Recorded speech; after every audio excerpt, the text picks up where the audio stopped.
Hello मित्रांनो, हॉस्पिटलमध्ये चाललो आम्ही खाडा करून. तब्येत जरा बरी नव्हती वाटत, कंबर खूप दुखत होती आणि भाऊच्या पप्पाचं पण खूप अंग दुखत होतं. त्यामुळे हॉस्पिटलमध्ये चाललो. हॉस्पिटल इथून खूप लांब आहे आणि रस्त्यामध्ये पण फड आहे. तिकडं टाली भरू राहिली, ते बघा तिकडं, ते तिकडं. हे बघा मित्रांनो, इथं छोटंसं फड आहे. हे बघा मोळ्या बांधल्या.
हॅलो मित्रांनो, बघा आम्ही आलो आमच्या झोपडीवर आणि आमची टोळी बघा काम करत आहे.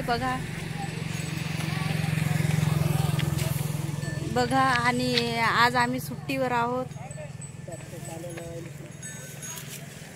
हे बघा भरणं चालू आहे आमची गाडी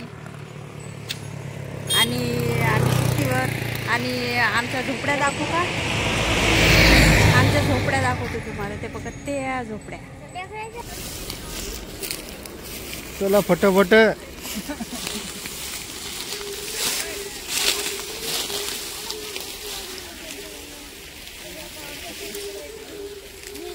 संत्याक फोन लगाता.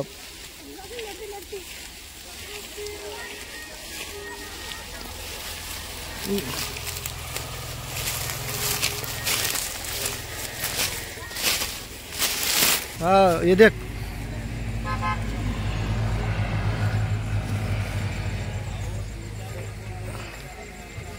दिख रहा क्या? वो तेरी मोड़ी, तेरी मामी.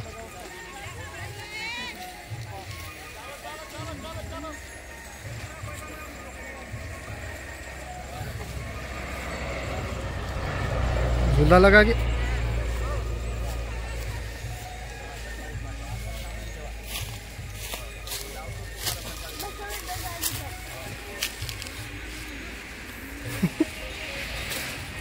क्या करूं?